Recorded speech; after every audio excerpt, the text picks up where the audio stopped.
What's up, everyone? Hope you're doing well. Thanks for coming on by. I'm Matt from Diazwell, coming at you with some new album reviews. Today, I'm checking out a band called Gazer with their album, The Long Goodbye. If you've never heard of Gazer, they are a black metal slash shoegaze band based out of St. Louis. And this band recently contacted me to check out their music, and I was like, of course, I'm always happy to check out new bands. And I gotta say, there's not much known about this band. I think they just recently started making music. I don't know if the people in this band have made music before, but I gotta say, this is some really, really satisfying music with this album.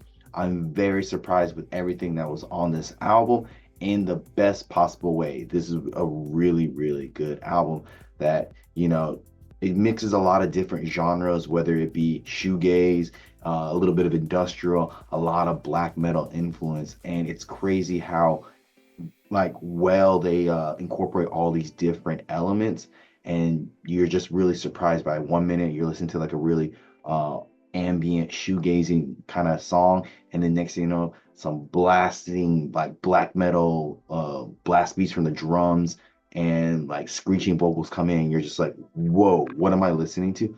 But they do it in a very tasteful way. With the simple album cover of a thumb or finger with a fly on it and a pink background, you wouldn't think you would get this type of like black metal shoegazy style of music here. And like they always say, you never judge a book by its cover, because it's crazy how intensely great this album is, even though I guess the artwork kind of like goes against what you're going to get here. It's a pretty cool concept. And I gotta say, it feels like it's a collection of different type of experimental songs that have no overall narrative connection to. They just all kind of stand alone on their own 2 feet, and they all sound amazing. All 10 tracks for the most part are just stand out.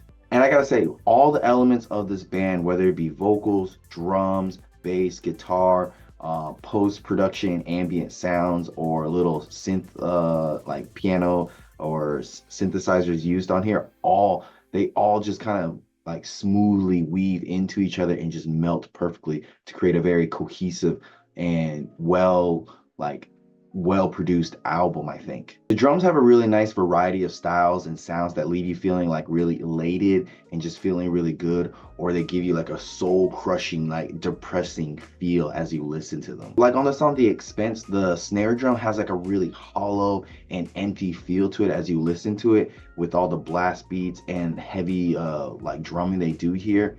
And then on later parts of the album, like on the song Never Got to Say, they have some really, really intense like drumming here that can like easily compete with some of the top black metal bands out there. And I think it's a really cool like job they do here of mixing those two styles of like shoegazy ambient drums and just really intense blast beats. So I want to play a clip of The Expense for you so you can get a sense of like what the drumming is on this album.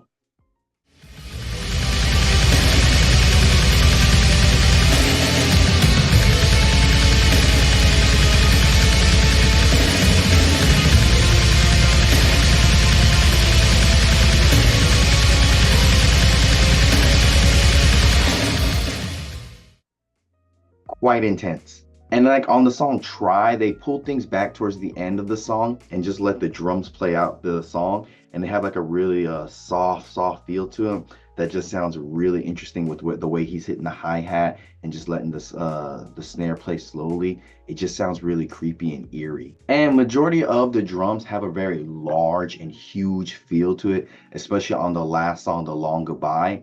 They have some really good double kicks here that just really like make everything sound huge and massive and quite impressive. The guitars on this album have a really heavy and gritty feel to them, while also using a lot of distorted and I guess reverby effects on them to give them a very unique feel, particularly on the songs Mara and Acacia. I'm messing up that name.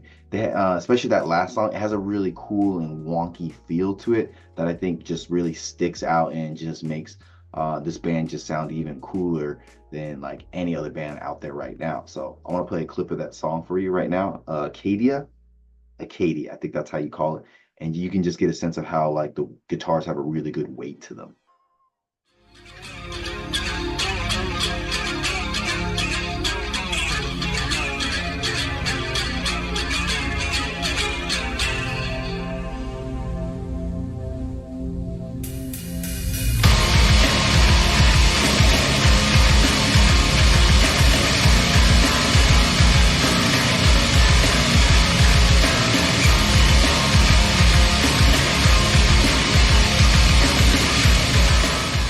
Tell me that doesn't kind of remind you of Deftones a bit. And at times, the guitars have like a really high-pitched sound to them that kind of at times feels like a very 90s grunge song, particularly on the song Dying Sun. But at times, that high-pitched guitar playing can get a little, I don't want to say annoying, but it does sound not very pleasant in the ears, particularly on the song Milk and Honey. The way that they're being played there at times it's a little stressful. The bass playing on this album just overall has a very dirty and heavy feel to it. It's consistently felt on every track. It's like well produced and well played. Like he didn't forget how to like incorporate the bass into the songs, because there's never really a moment where the bass feels kind of left out on a song.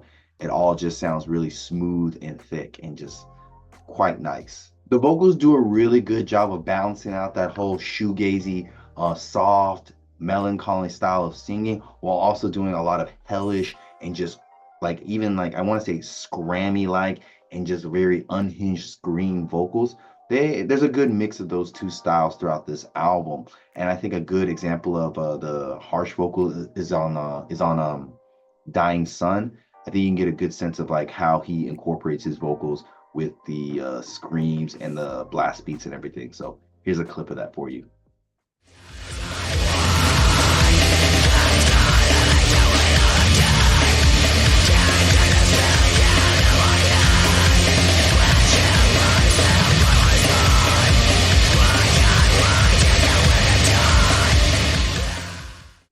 Sounds pretty good. I will say that the shoegazy kind of singing is a little bit better, or at least the shoegazy tracks seem to be more fleshed out and have a better feel to it. But the only thing that kind of hinders them at times is that the vocals seem really buried when they're doing like the shoegazy style of music. And I don't know if that's an artistic choice or the production issue. I think it would sound better when it's a little bit like turned up and a little bit more clear, because he has a really good like haunting vocals that work well with the black metal type of music. I just want the shoegazy bits to be a little bit turned up. The pacing of this album is actually really impressive, because you have songs that are like 11 minutes long to 3 minutes long, and overall it's like a 50-minute album. But yet as you listen to it, how everything just nicely blends into each other. There's like a good amount of shoegazy indie kind of music, and there's a good amount of black metal music that just all kind of blends nicely. That the flow pacing of this album is impeccable and just sounds great. I think the production minus the vocals is really well done here, in terms of like adding a lot of distortion, some reverby effects at the right time to make the album feel really fleshed out. And it really helps with the album to be very interesting and never really feeling stale. There's never a moment on here where you're kind of like, it's kind of like a little bit boring. Maybe even like the one song that I thought was okay, which was the interlude, what still sounded okay. It didn't compare to the other songs in terms of being interesting or impressive, but it still sounded really good.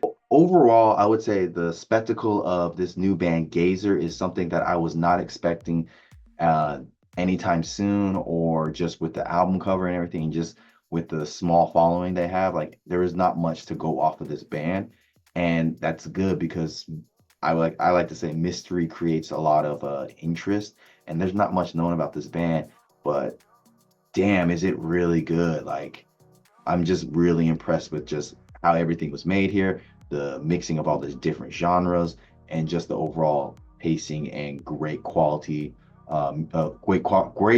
of music you get here.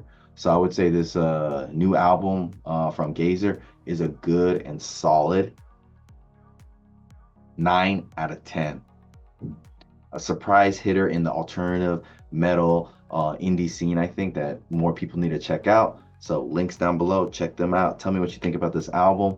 And like always, guys, I will see you in the pit.